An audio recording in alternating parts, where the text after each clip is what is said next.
If you're looking for your next great mountain bike destination that offers just about everything, put Sandpoint, Idaho at the top of your list.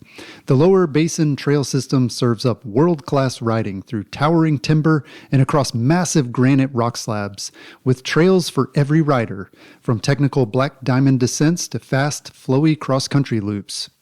For excellent park-style riding, head up to Schweitzer Mountain Resort with dedicated downhill trails and e-bike access to more than 24 trails. Or pedal from town to the Pine Street Woods system where the trails range from flowy to technical. When you're ready to take a break from the trails, Lake Pend Oreille is right there with camping, boating, swimming, and even stand-up paddleboarding. And after a big day outdoors, head into the town of Sandpoint, where you'll find a great selection of bars and restaurants to relax and refuel. Get all the details to plan your perfect getaway at visitsandpoint.com. The trails and the good times are waiting for you when you visit Idaho. Hey everybody, welcome to the Single Tracks Podcast. I'm your host, Jeff Barber, and today we're speaking with someone who's carved out a unique niche in the bike industry by going against the grain. From his brash and unconventional approach to bikes to his knack for creating one-of-a-kind accessories, Miles from Mullet Cycles has been challenging industry norms for years. He's dedicated himself to perfecting the mixed wheel format for mountain bikes, and he's also the creative force behind Miles Wide Industries, which offers clever rider-focused accessories. Today we'll talk about his path into the cycling world, why he's sticking with mixed wheel setups, and what's next for his two companies. Thanks for joining me, Miles. Hey, thanks for having me, sir. Well, you've had a pretty colorful and eclectic background before starting Mullet Cycles. Tell us a little bit about your previous career and how you made the leap into the bike industry. I did like a mountain bike summer camp, and I was 13 and got altitude sickness and had a blast, made a bunch of cool friends. I'm from New York, so I went out to Colorado for this camp, and I broke a bunch of stuff on my bike and was like, I want to work at a bike shop so I can get discounts and stuff. Well, that's cool. Were you living in the city at the time, New York City? I was actually living just outside the city. So a lot of people don't know Brooklyn, Queens is on Long Island, and then you have Nassau County, Suffolk County. Mm-hmm. It's a pretty big island. So I was actually on the island about 10 miles outside of Manhattan. Okay. And there's mountain bike trails on Long Island, but yeah, definitely not like the first place people think of when they think of mountain biking. No, they definitely don't. I was more of a skater. You know, I'd wear the Jenko jeans and I would go to the Brooklyn banks and kind of hanging out with the bad crowd. One of my friend's older brother had a mountain bike, and my friend's parents and my parents spoke, and they were like, yeah, you should send him off, get him a mountain bike and send him off to camp. Okay. And, so, cause I was kind of becoming a bad boy. So, yeah, that's, I guess, lucky for me for having that friend and having his older brother. That's kind of like, I didn't know what a mountain bike was at that. I knew what a BMX bike was. But yeah, there were trails out in Long Island. My first time mountain biking ever was in Colorado, in Silverton on this camp. So before that, it was like at this, small walking park behind my neighborhood. So I really didn't even know what mountain biking was until I got out there. When I got out there, I was like, oh my God, look at these mountains. You're like, there's mountains in mountain biking? Nobody told me. Yeah, exactly. I was, and that's why I got altitude sickness, because I was at sea level my entire life, and I didn't want to be at the back of the pack. So I was just really pushing myself hard. So I ended up working at this bike shop called Bike Works in Greenville, Long Island, and small bike shop. And he wouldn't pay me because I was like 13.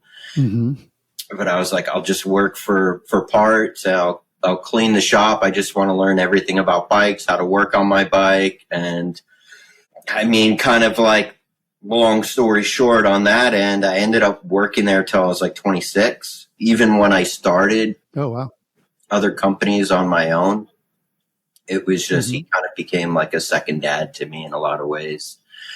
The owner, it would just be me and him in there. So, I would just constantly pick his brain with stuff. And then I ended up kind of running the shop.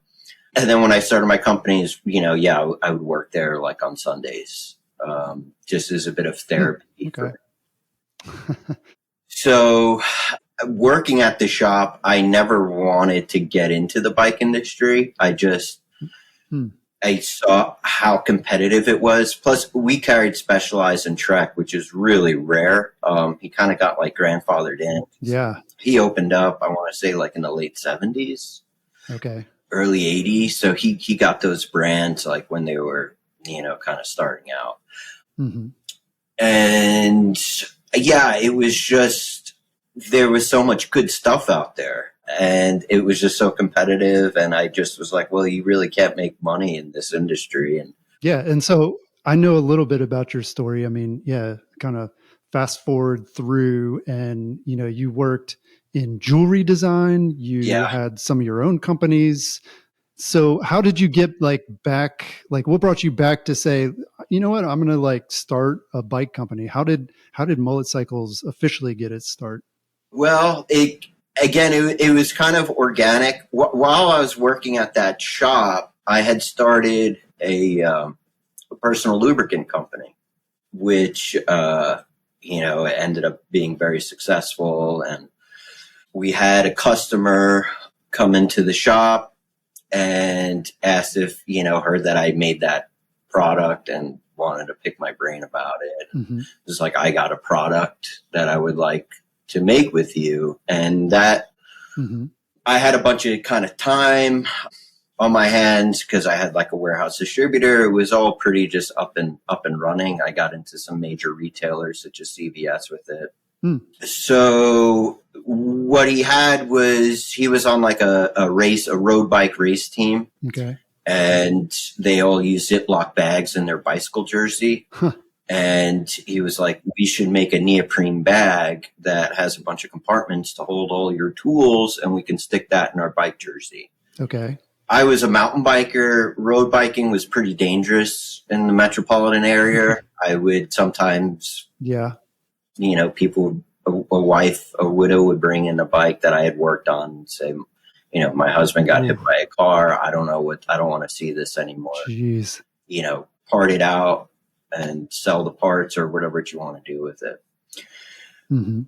After like insurance and everything. So I wasn't that into it, but he was a really cool guy. He actually worked for Blackstone. Okay. Or I don't know, BlackRock, one of the big investment companies. BlackRock, one of those big. Yep. He actually did their software and stuff for, I guess, trading. He tried to explain it to me that my brain doesn't work like that. But he was a really cool guy. Like, he just looked cool and he had a swagger. And I was like, I wanted to pick his brain. Anyway, ended up making that. And, I just kind of made it to make it. It was like a fun little project. I learned before he started that, he was doing clothes, so he knew how to sew. And so I would go over to his flat in Brooklyn and taught me how to sew. And I got materials in the garment district in Manhattan. And it was kind of like, it was like this little side project that was just fun for me. I kind of got sick of New York. I moved to Asheville, and Tyler Benedict, a bike groomer, did a review on this sticky pod, which I don't know how he got his hands on one because we were just selling them through the bike shop.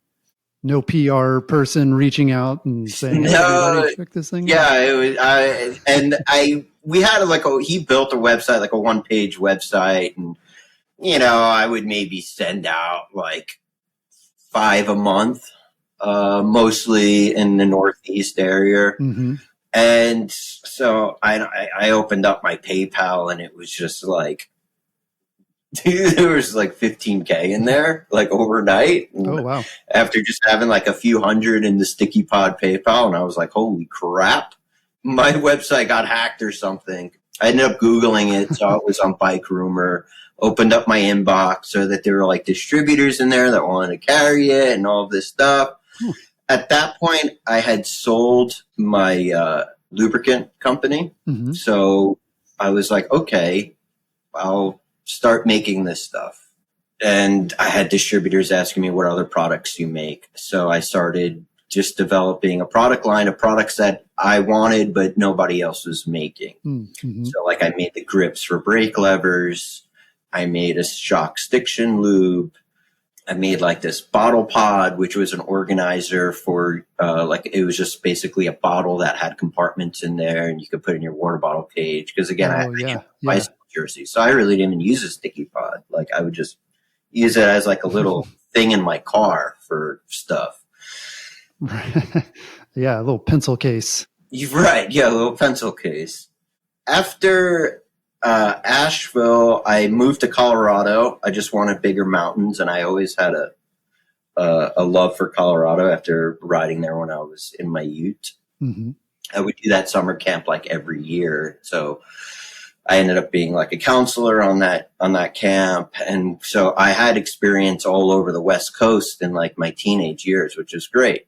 Okay. Yeah. So when I moved to Colorado, I visited a bunch of bike shops and asked, told them, hey, I'm in Colorado. These are some of my products. If you'd like, you can get them through like BTI, JBI. And it was also a way to make some new friends in the area. Some of the mechanics. I wanted some riding buddies. One of the shops, Mullet Cycles, was a Foes dealer, and my personal bike was a Foes, and I'd always been a big Foes fan. Yeah. And a Foes dealer is really rare. So I wanted to, talk to him about bikes and show him my stuff. He was closing his shop. I kept leaving voicemails. He ended up finally calling me back, and he was like, hey, I'm closing up the shop. And, I got your voicemails, if you'd like to come in and talk about bikes, sure. So we scheduled a day, got into talking, and he basically had dropped off his brands. He basically came to Brent with this idea of a mixed wheel bike. And who was the owner of the shop? What was his name? Mike Vidovich. Okay. And before he opened that shop, it was a dirt bike shop. So he carried gas. And before that, he managed one of the biggest bike shops in the Springs, Pro Cycling. Okay. Yeah. So, he ended up opening up a dirt bike shop. Spain kind of had their recession after hours. This is like 2012. So he couldn't get dirt bikes anymore. And his employees are like, why don't you just carry mountain bikes? Since you know mountain bikes very well. You have a race tech suspension degree. You would rebuild the shocks at your shop. And he was a great mechanic. And so he carried a bunch of different brands that had like all different suspension designs. Basically. So he carried single pivot, 4-bar, DW. And when he got the 275 wheel, which was like end of 2012, he still had some dirt bikes in his shop, and he was like, this is kind of like the golden ratio.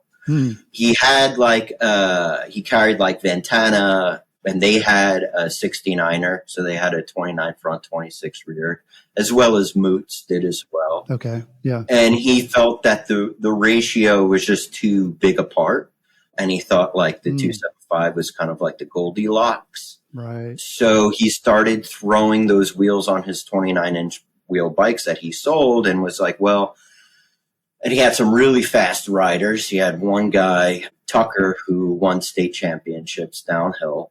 He was like, I need to do things to the geometry in order to really get this correct. And so he contacted a couple of companies that he was carrying and say, hey, would you be cool with maybe making a mixed wheel bike? And they all said, no, it's kind of like a fad. It's been done before. And So he ended up reaching out to Foes, which he carried a single pivot, and he basically said, if you purchase like 25 frames, yeah, I'll do it for you. Oh, okay. They kind of, so Mike went out to Pasadena, which is where they were located at the time, and, stayed with Brent and told him what he wanted, worked at the shop with him, told him the geometry and stuff like that. Helped pay, Mike had to pay for like the marketing. So he did a video, paid half the booth for Interbike in 2015, which is when they released it. And I had a booth at that show under the Miles, my little trinkets, little products. So I had actually met Mike at that show because I want to go to the Foes booth. Saw the new mixer model, and I was like, to me, it just looked really ugly. I had experience on the Big Hit back in the day when I used to race in the Norbis series. When they would come through Ski Plattekill in New York. And I got hurt really bad on that, and the 24-inch wheel just had no right being on a downhill course. I just got hung up and like launched like Superman a couple of feet, and then boom, and I was concussed and broke a bunch of stuff. So anyway, so getting back to Mike kind of telling me, and I told him that, and he was like, "Well, have you ever ridden one of these? I know you're a fan of this brand." And I was like, "No." He was like, "Well, why don't you take one out and ride one?" So he set one up for me, and that day the shop was really close to Red Rock Open Space. So I just pedaled from the shop to the trails, and he told me to put my Strava on, and I really didn't take it serious. I was just kind of riding the bike. And I ended up KOMing like 2 sections. Oh, wow. And without really even trying. And I was like, this doesn't make sense. So I went back to the shop, and like I PR'd every segment. I went back to the shop, and I was like, something doesn't make sense here. Can I take it out again? And he was like, sure. So I took it on section 16, which is more of an enduro trail. And I PR'd my climbing, KOM another segment, and my PRs were so much faster. And he was like, when I went back to the shop again, I was like, yeah, this is fast, man. It's actually better. And he was just laughing, and he was like, I told you, it's the future. And I was like, how come nobody else is doing this? Yeah. And he said, well, I called some companies, asked them to make them. They said it was gimmicky, and they're also banned to race on. You can't race on these on a mixed wheel bike. Okay, yeah. So, it was like, well, why don't we make it? Basically, you understand the geometry. No one's really doing this. You have Foes, and then I did some research. You had Foes, and you had Lightville. It's a German company. They were the only two that offered them. And I was like, both of these bikes are pretty ugly. It's just my opinion, eye of the beholder. I was like, yeah, let's make them. Yeah. Well, because Foes was like a pretty small brand back then. Yeah, still, pretty small. Yeah. And they were making the bikes. Were they making them in the US? They were like aluminum, and as I recall, they looked pretty like basic, kind of like garage build type of bikes. Yeah. They have always kind of like when I would ride it, I would get made fun of. They're like, you look like a photard riding that thing. Oh, no. Yeah. And I would just be like, well, made in the USA, and I just need a single pivot. You need all these linkages. Yeah. And you're not even as fast as me. So, but yeah, I didn't want to get what he had made with Foes, and I didn't want to get the Lightville because that bike was it looked very unsafe. And so I look, no one's doing this, let's do it. I think I could figure out how to get them made, and And I also wanted to help him. You know, I felt kind of bad after hearing his story. I'm a bit of an empath, so I get happy from other people's happiness. And yeah, he was like, all right, so we're going to meet every day and we're going to develop a business plan, and it's going to be like a marriage. And so my creative side just instantly, like, I'll never forget, like, our first lunch the next day was, I had like a list of names, and he was like, hey, you know, we got a lot of steps before we're thinking of names. And I was like, yeah, but you know, I want to call it something. Yeah. And that gets to the name Mullet, which obviously has become a very popular name to identify a mixed wheel bike. Yeah. When I had come up with the name, obviously, Mike hated the name. I had made some friends in the industry, like Clint Spiegel, owner of I-9. Their shop was like a mile down the road when I was living in Asheville, and he wanted to meet me, hear about my adult escapade. It's funny, a lot of people always just want to hear about that. That's like always very interesting. Okay. Yeah. The lubricant business. Yeah. So I texted him and was like, oh, what do you think of this name? And Clint was like, I hate it. You know, it's trashy. Okay. I asked him, I'm like, well, ask some of the guys at the shop that work there. And I asked Tyler Benedict, the owner of Bike Rumor. And because, you know, I had reached out to him after he did the Sticky Pod, and I was like, hey, thanks, man. And and he loved it. He thought it was great. So I convinced Mike. I was like, yeah, this is going to be the name. Trust me, it's great. It's catchy. And like, there needs to be like a funky name for a bike company, you know, because a lot of the names just have always been so generic, or you didn't know what it was. I don't want to mention names, but yeah. I mean, it's kind of like, it's like Niner, right? Like Niner, like you knew what they were doing. I mean, until they stopped just making 29ers. Correct. But yeah. The Mullet was like, it was pretty edgy, you know, because everyone would just automatically think of the hair, you know, and just like some, you know, like burly dudes that just don't give a F, you know. So yeah. And then obviously people would ask me, why are you calling it Mullet? And I would tell them business in the front, party in the back. And they would, you know, and they would laugh. It's hilarious. Yeah. So I did some research, making sure that the name wasn't in use at all. You know, all the URLs were available, mulletbike.com, mulletcycles.com, mulletbicycle.com. So I bought all of them and made sure that no one had a trademark on it. And what I found was Trek actually had the trademark on Mullet. From back when they did their 96er? Is that what their bike was? Well, or the 69er. I always get it mixed up. Yeah, 69er. And this is where it gets kind of like, they owned Gary Fisher. Right. And Gary Fisher had a 26er called the Mullet. Okay. Yeah. And that's the Gary Fisher Mullet. It was like I don't know what it was. I guess it was like a jump 26-inch bike, because Mullet's also a fish as well. Right. Okay. And Gary Fisher would a lot of the time use fish for, you know, he kind of like had a fish fetish. But yeah. Yeah. I thought he was into the Grateful Dead, not fish. Well, that too. Yeah, he's into a lot of cool stuff. I mean, let's be honest. Yeah, for sure. He's a very eccentric individual. Yeah.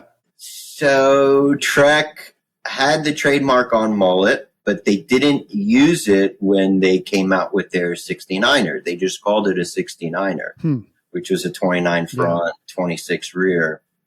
They didn't use that trademark. Pretty good name too. I mean, depending. It's a little on the nose, but yeah. A little edgy, especially for Trek.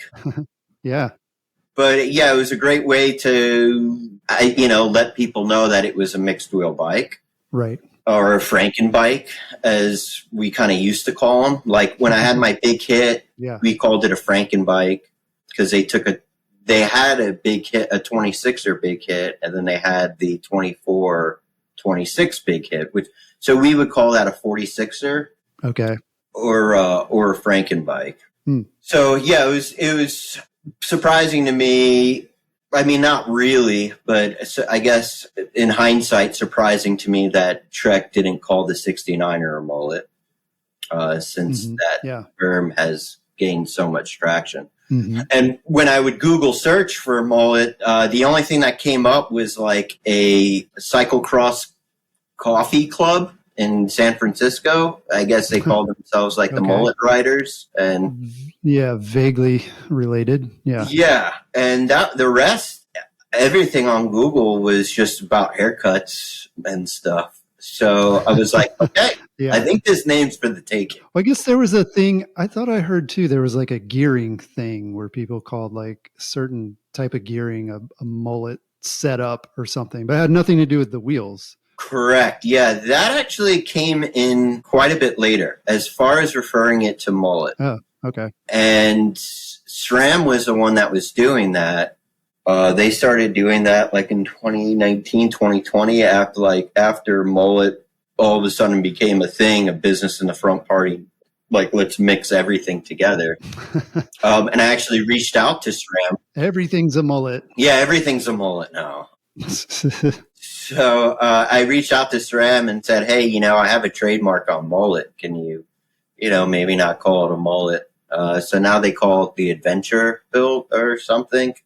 Okay. Figure they could have come up with something more creative than that, but yeah, so that's a thing now. Yeah. And so, right. So you were able to get this trademark. Yeah. And obviously it's the name of your business, and you want to make it clear that, when somebody's saying a mullet bike, like, they could be confused. Are you talking about Mullet the brand? Or are you using it in this other way? And so, do you think that's like, has that made it tougher for you, or has it helped you? Like, what do you think about kind of the strategy behind it now in hindsight? Right. I mean, when it was happening, like basically the UCI changed their rules to allow mixed wheels for the 2019 season. Okay. And so a lot of media groups made, it was a pretty big deal. And they first started calling it mismatched. Number of people, obviously, they're like, it's the return of the Frankenbike. Okay. Yeah. And then, a couple comments was like, oh, it's the mullet. And everyone loved that because it's cool. It's catchy. Yeah, for sure. When that happened, I was obviously spoke to a couple of people, well, what should I do here? I would say it was like 80-20. 80% of them were like, oh, it's great for you. You should, totally run with it. It's going to bring more eyes onto you because you're the original mullet. I mean, we were out for like a couple of years already to that point. Like we had started in 2017. So, and I had the URL. So people are like, when they're Googling it, you're going to pop up. And then, I had really just two people. They were like, you should probably change it.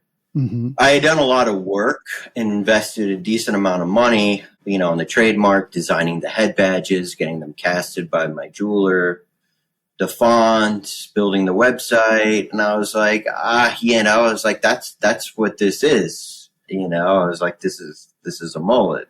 This is my bike.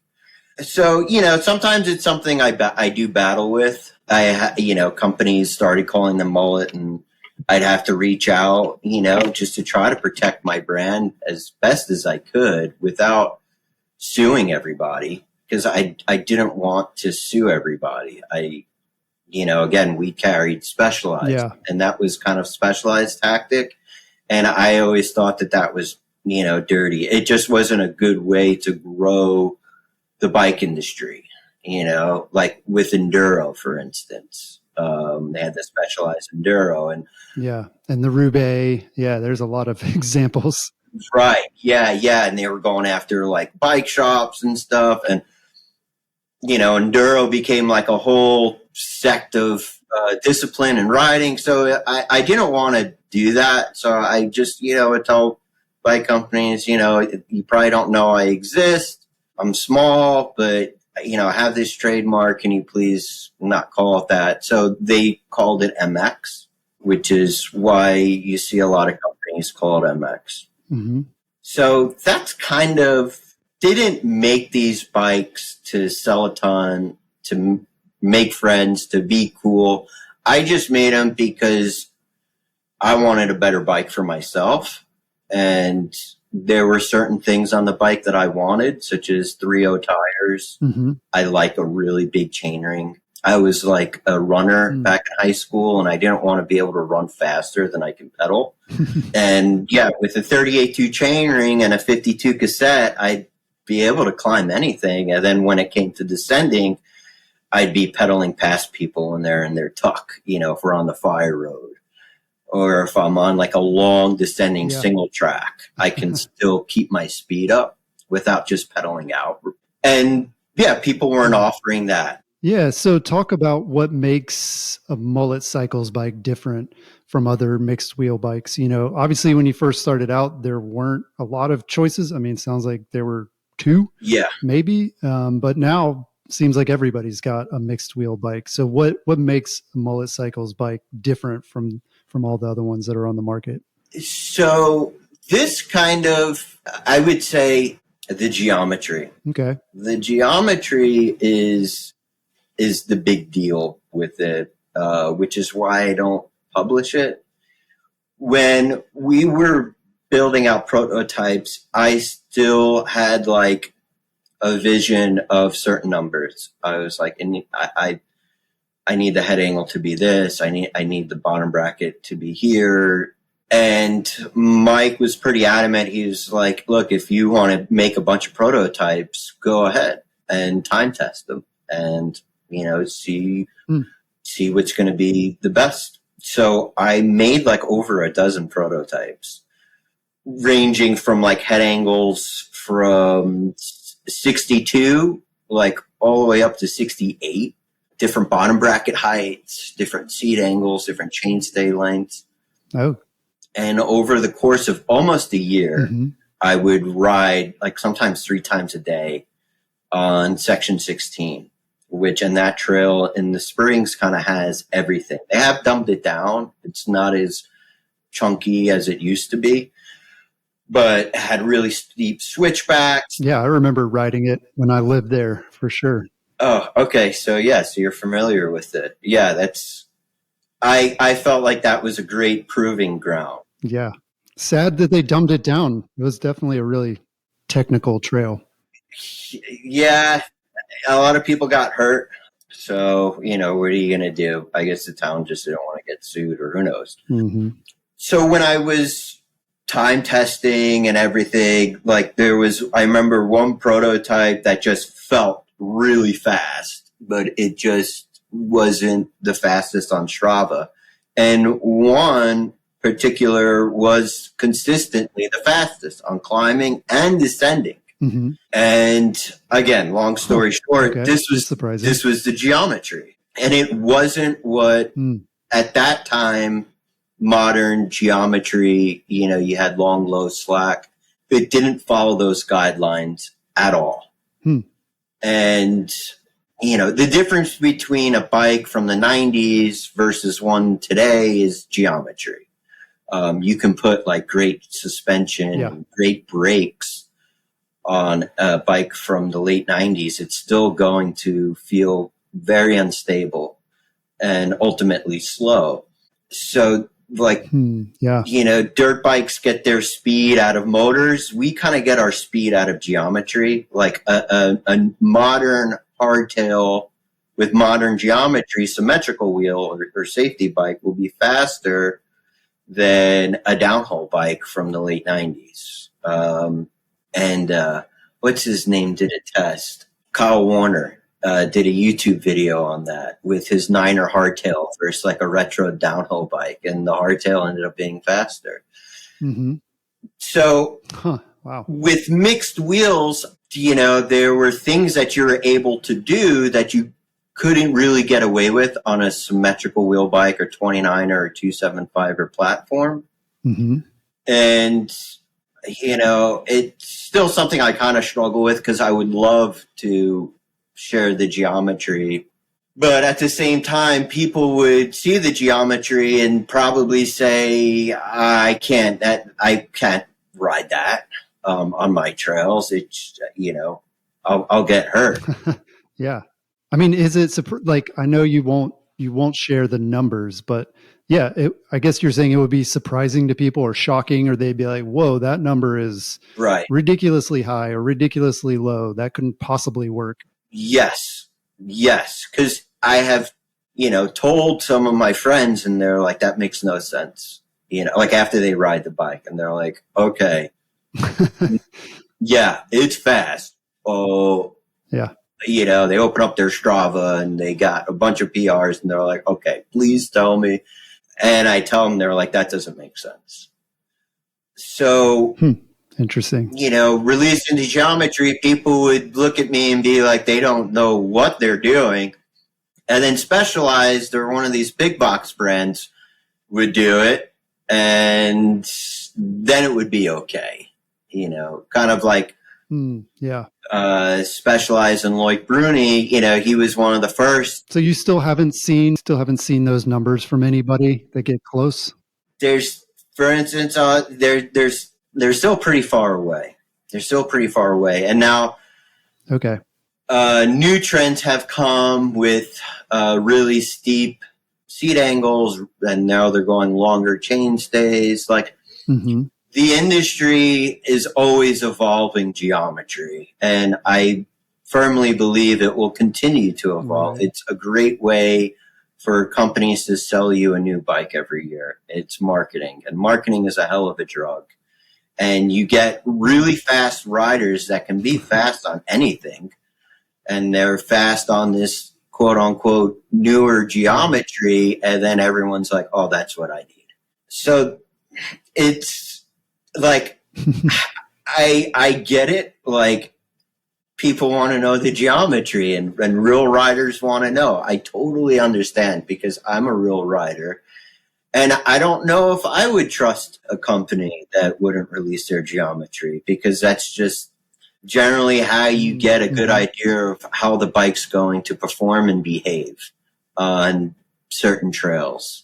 Right. So it's kind of like proprietary information. If you look at dirt bikes, which is a great example, most of them don't release their geometry. And most of dirt bikes, their geometry hasn't changed since the 90s. They took a lot of like the 70s and 80s figuring out different wheel diameters and different geometry. And then they got, 90s came and they basically optimized it. And it really hasn't altered off of that platform since to this day. So that's kind of like, and obviously they're using mixed wheels as well. So I kind of, look at it at that perspective, like it's proprietary. It's the blueprints of this bike. If I were to publish them, I would there's like a lot of these steel garage welders kind of thing, and they would do it and say, holy smokes. And I don't know. It's like, well, I came up with that. So, yeah. Well, it sets you apart for sure. And it's the secret sauce. And it's a little bit different, a little bit of mystery. I'm sure people appreciate that. Yeah, maybe. So beyond the bikes, the designs, the geometry, the technical secret sauce, the thing that strikes me when I look at Mullet Cycles bikes and like the one that I tested is they're beautiful bikes. The frame, the finishes, and then the build as well. And exactly. I know that you've worked as a jewelry designer in the past. And so I'm curious, does that experience kind of carry over into your bike builds? Like, are you looking at these as if they're like a piece of jewelry? I am a red-blooded male. Like, it's got to look hot. If it's not hot, like, or, the bikes, when I go out on trails, a lot of people, because they just don't know the brand, I really don't do a lot of advertising or marketing. It's just, I just made the bikes. And if you want it, here you go. You want something that's cool and fast and, kind of reliable. This is it. But, I always had like an eye for things. Yeah. Like even when I had my foes, they would always be tricked out in such a way that, they would look cool. Like my friends would make fun of me for it because they could.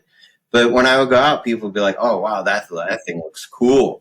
Like I had my Foes FXR at my booth in 2015 Interbike. Yeah. And it was a real eye catcher and people were coming up to it. I had like white wall tires and stuff and a lot of purple and it looked like a beach cruiser, but cool. So, I made so many drawings of our bikes. Like I have a book of probably 500. A lot of all different lines. And it had to be aesthetically pleasing. Wow. And coincide, with the geometry. And same with the single pivot. Like single pivots generally look pretty old school. Yeah. Very basic. So trying to make, and then we used an elevated chainstay as well. So trying to make that look, in my opinion, and some people might think it's ugly, and it's totally fine. And for me, it's just a very, very good looking bike. Yeah, it's a challenge to make something like that look cool. It's functional. Yeah, unique, functional, cool, and the elevated chainstay, I really didn't want to do. That was really like Mike's thing.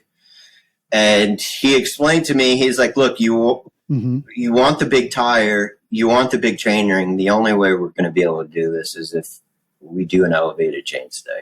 And he was like, just make it look cool. He was like, that, okay. Yeah. You worked as a wax model maker. You should be able to make it look like art. And in my opinion, that I think they do. I think they look like jewelry. They're gorgeous bikes. In person, they're so much, dare I say, prettier. Yeah, lots of details that you don't necessarily get from the photos. So one thing I noticed is you don't offer any carbon fiber bikes, all aluminum, though you're bringing back a titanium version of the Honeymaker. So yeah, why not carbon? Why do you stick with metal bikes? That's a good question. I've always had bad experiences with carbon. I would just break them after.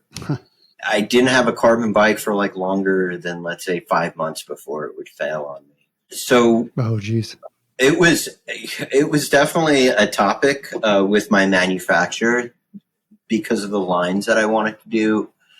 I showed them my drawings of the tubes, and I wanted to do hydroforming, and they said, it would be a lot less expensive if you went the carbon fiber route. Carbon fiber frames are actually really surprisingly inexpensive to manufacture, quite a bit less than my aluminum frames. It might come surprising to people. I do believe that might be why a lot of bike manufacturers are able to offer a lifetime warranty, because they're pretty inexpensive to make.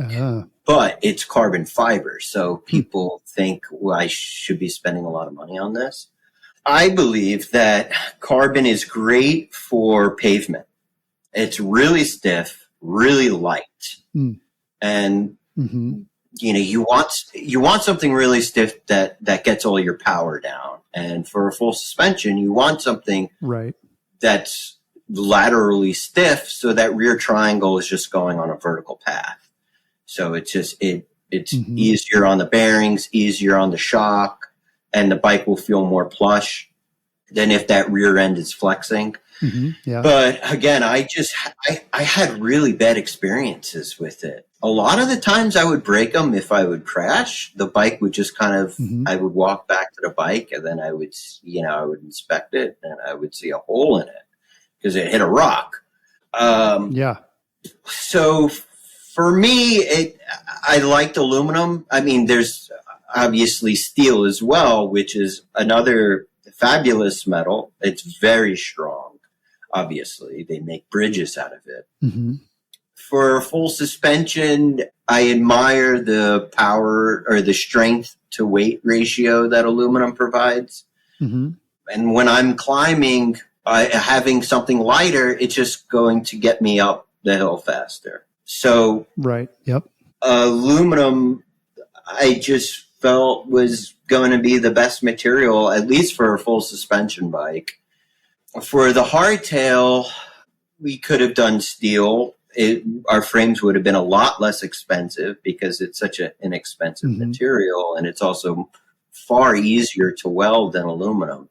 But again, I love speed.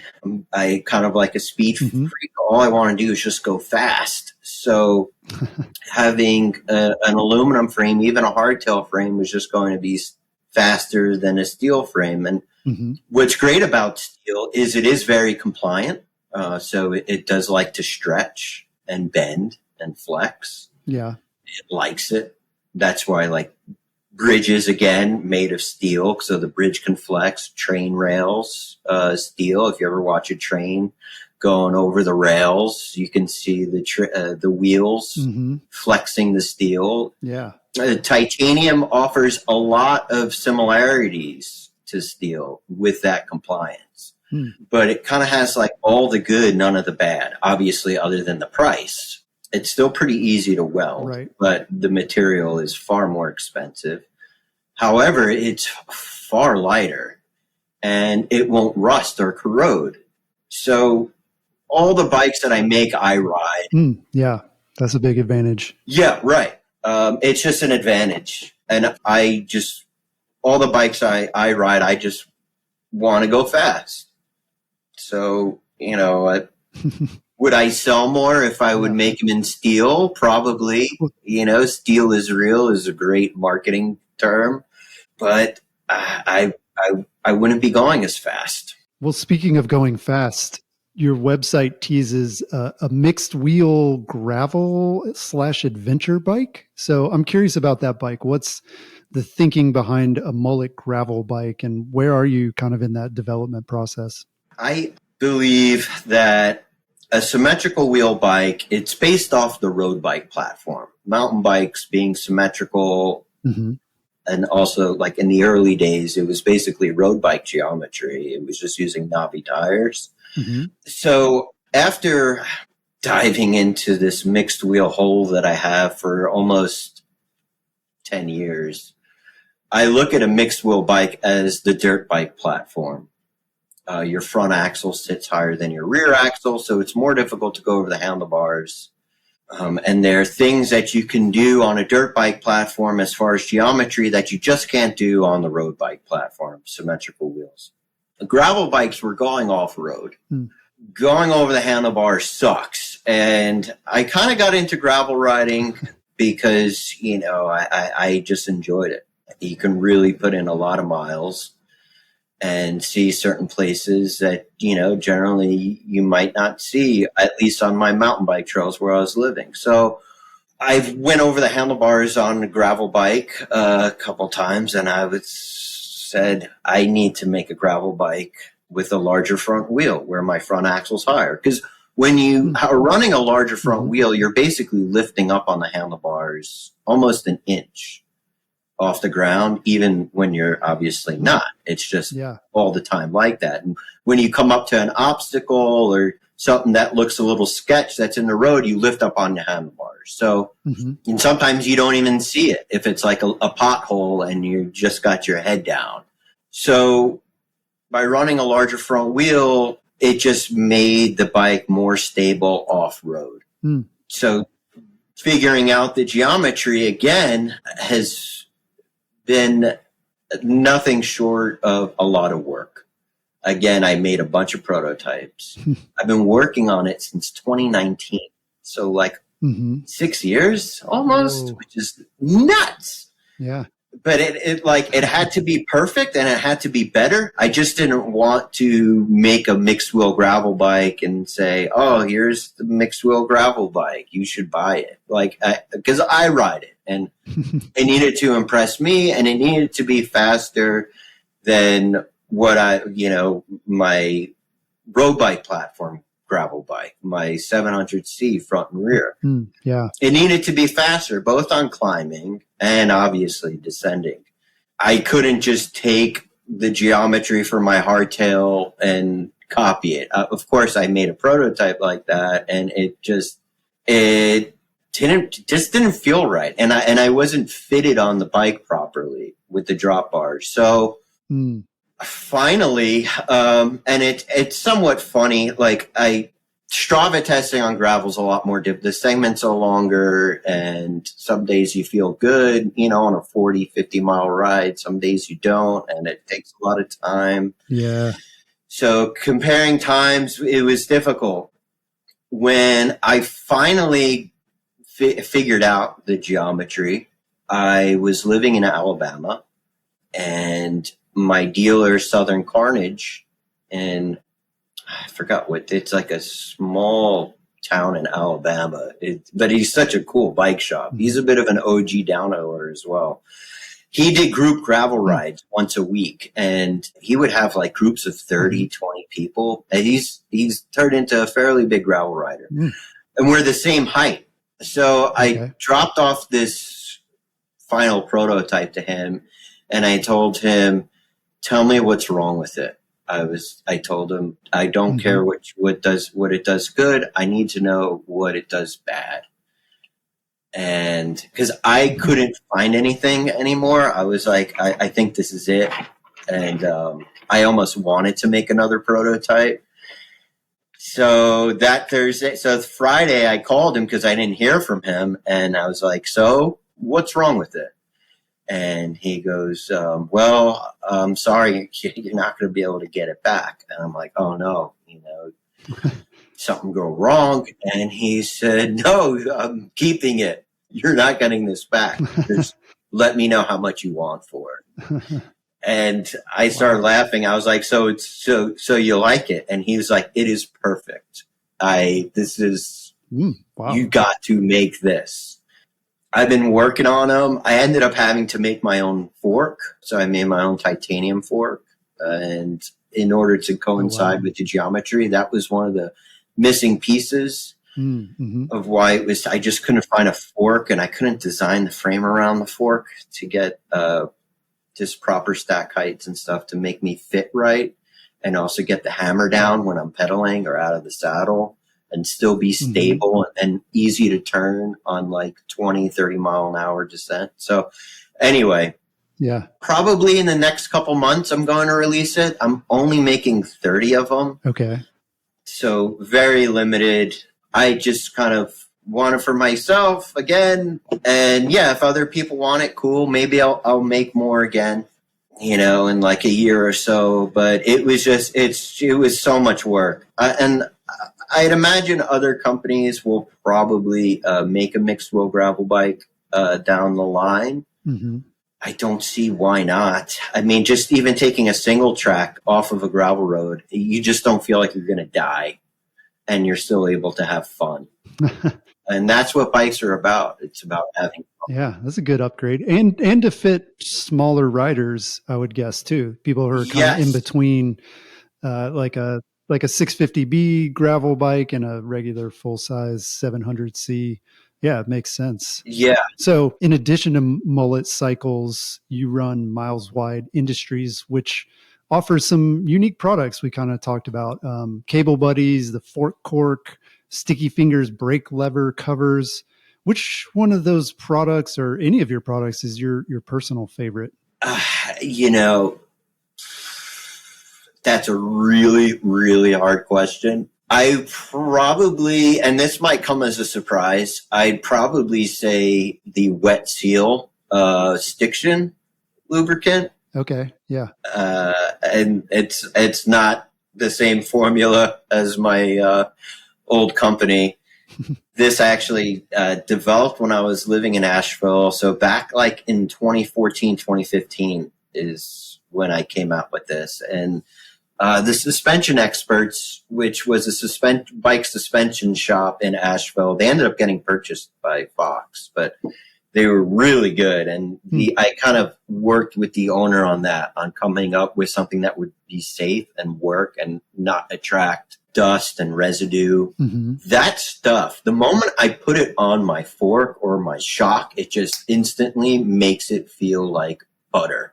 Instantly. Huh. And then as well as my dropper post. So instantly just like bing, fly right up if it was having trouble going up.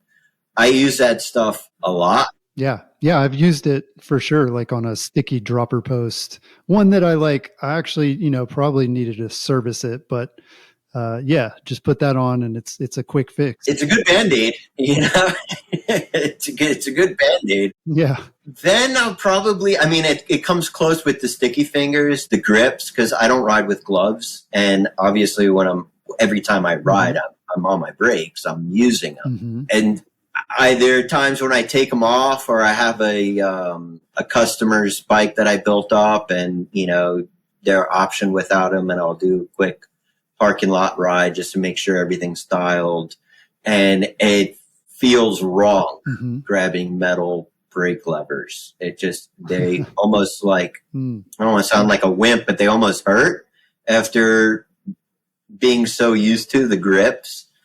So, and the forecork's great too. I have like a little plug kit for tubeless plugs, and that has saved me and a bunch of my friends.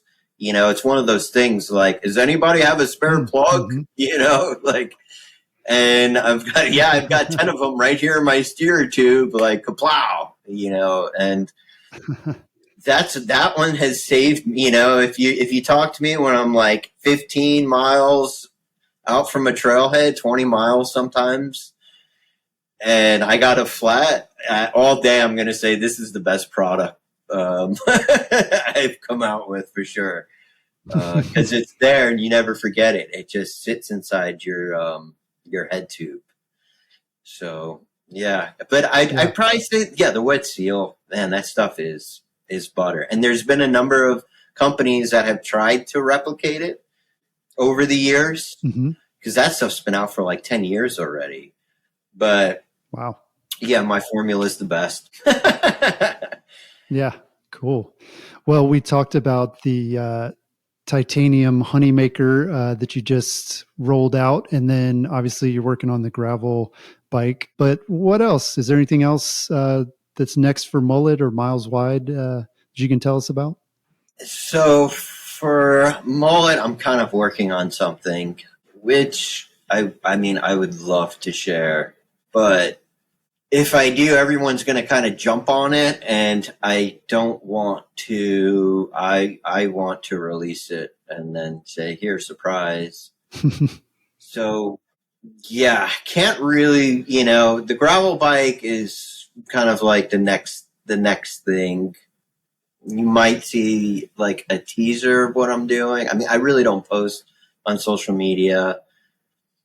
I could totally hire someone, obviously, but it's just I don't think it's healthy. I don't know. I guess I'm an older generation, and I'm not. Yeah, I won't get into it. But I'll probably shoot out a little teaser of what you can expect. As far as Miles Wide, I've got like a shock grease which you can use on anything that I've been working on.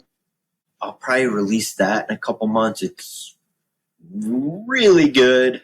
And then I've got this thing, which I don't know if the video is on or not, but this is like a little forecork attachment thing. And yeah, I don't know if this might not be PC to show, but yeah, it's like, it's a little doohickey that you can, okay, I guess, smoke oregano out of, and it gotcha. it attaches to the forecork, and it's got a little secret storage compartment in here, and then it goes back into, screws onto the forecork, hides in your steer tube. I've got that, and then I've also got a multi-tool as well that attaches to the forecork. That won't be ready for a couple more months. Yeah. Well, and if you don't If you don't partake of the oregano, you could use that to put like one of those air tags, right? That's a good spot to Oh, absolutely. put an air tag so nobody steals your bike. Yeah, people have like sent me photos of stuff of what they stick up their steer tube. It's very impressive. I've seen like first aid kits to emergency energy bars. Wow. It's a bunch of cash. Yeah, it's a hole, might as well fill it with something instead of just leaving it exposed to mud and water. So, good point. and obviously an air tag. Yeah, you can totally stick an air tag up there. Yeah. Well, Miles, it's been great talking with you today and hearing the backstory behind Mullet Cycles and Miles Wide Industries. I know our listeners are going to enjoy getting a deeper understanding of what makes your bikes and accessories unique. And we'll definitely be keeping an eye out for that gravel bike and whatever else you've got in the works. So thanks for sharing with us. Hey, thanks so much for having me. So I hope it wasn't too long, and I hope it was interesting for people. Oh, it was great. So, and for our listeners, if you enjoyed this conversation, be sure to subscribe to the Single Tracks podcast so you never miss an episode. And if you've got feedback or a suggestion for the podcast, drop us a line. We'd love to hear from you. So I've got this time. We'll talk to you again next time. Peace.